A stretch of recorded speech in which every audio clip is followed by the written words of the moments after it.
നമസ്കാരം, ഞങ്ങളുടെ ചാനലിലേക്ക് വീണ്ടും സ്വാഗതം. ഇന്ന് ഇന്ത്യയിലെ ഏറ്റവും പുതിയ പ്രയത്നത്തെക്കുറിച്ച് സംസാരിക്കാം. എക്സ്റ്റേണൽ അഫയേഴ്സ് മന്ത്രി ശ്രീ എസ്. ജെ.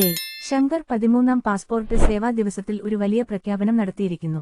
സർക്കാർ രാജ്യത്തെ മുഴുവൻ ഈ പാസ്പോർട്ടുകൾ പുറത്തിറക്കി പുതിയ പാസ്പോർട്ട് സേവാ പദ്ധതി മുന്നോട്ടുവെക്കുകയാണ്. ഇതിന്റെ മുഖ്യ ലക്ഷ്യങ്ങൾ സുരക്ഷിതത്വം വർദ്ധിപ്പിക്കുക, ഇമിഗ്രേഷൻ പ്രക്രിയ വേഗതയിൽ നടത്തുക, കൂടാതെ യാത്രകൾ ആധുനികമാക്കുക എന്നതാണ്. എന്താണ് ഈ പാസ്പോർട്ട്? ഇത് എങ്ങനെ പ്രവർത്തിക്കുന്നു? നമുക്ക് അത് നോക്കാം. ഈ പാസ്പോർട്ട് ഒരു സാധാരണ പാസ്പോർട്ടിനെ പോലെയാണ്, പക്ഷേ ഇതിനു മുന്നിൽ ഒരു ചിപ്പ് ആകെ ഇൻവെഡ് ചെയ്തിരിക്കുന്നു. ഇതിന്റെ സാന്നിധ്യം എളുപ്പത്തിൽ തിരിച്ചറിയാൻ ദേശീയ ചിഹ്നത്തിനു താഴെയുള്ള സ്വർണ്ണ ചിഹ്നം കാണാം.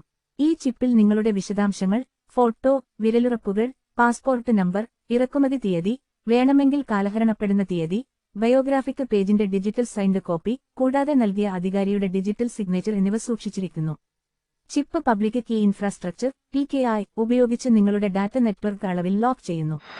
ഈ എൻക്രിപ്ഷൻ നിങ്ങളുടെ ഡാറ്റ ഫ്രോഡിന്റെ സാധ്യത കുറക്കുന്നു. വേറെ പറയുമ്പോൾ, നിങ്ങളുടെ ഡാറ്റ ടാമ്പർ ചെയ്യാൻ കഴിയും എന്നത് വളരെ ബുദ്ധിമുട്ടാണ്. ചിപ്പിന്റെ ഒന്നുകിൽ പ്രിന്റ് ചെയ്ത വിവരങ്ങളിലോ മാറ്റം വന്നാൽ താത്കാലിക റെഡ് ഫ്ലാഗുകൾ ഉയരും. ഇതുകൊണ്ട് ഓരത്തിൽ ബയോമെട്രിക് സ്കാനുകൾക്കൊപ്പം ഉടനടി മാച്ച് ചെയ്യപ്പെടുകയും യാത്രക്കാരെ സുരക്ഷിതമായി തിരിച്ചറിയാൻ എളുപ്പമാകും. പഴയ പാസ്പോർട്ടുകൾക്ക് മറികടക്കുന്നത് വളരെ എളുപ്പമായിരുന്നില്ലെങ്കിലും ഈ പാസ്പോർട്ടിന്റെ ബയോമെട്രിക് ഐഡന്റിഫയേഴ്സ്, അതായത് വിരലുറപ്പുകൾ, ഇത്തരത്തിൽ ഒന്നും തടയുന്നു. ഇതുകൊണ്ട് പാസ്പോർട്ട് മോഷണം പോയാലും ബയോമെട്രിക് മിസ്മാച്ച് ഉടനടി വെളിപ്പെടുത്തും. ഈ ഗേറ്റുകളിൽ വേഗത്തിൽ ചെക്ക് ഇൻ ചെയ്യാനും ഏറ്റവും ശക്തമായ ID സ്ഥിരീകരണത്തിനും ലോകമെമ്പാടുമുള്ള ഇക്കോ സ്റ്റാൻഡേർഡുകൾ അനുസരിച്ച് ഇത് അംഗീകൃതമാണ്. 2024 വർഷം ആദ്യഘട്ടത്തിൽ ഈ പദ്ധതി പുറത്തിറക്കി.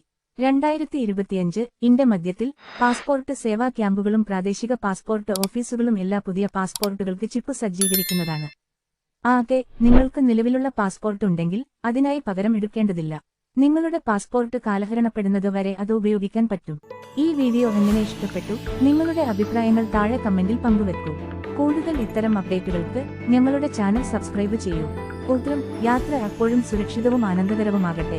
എപ്പോഴും നിങ്ങളെ സഹായിക്കാൻ യൂറോപ്പ് വാൾട്ട വിഷൻ സജീവമായിരിക്കും.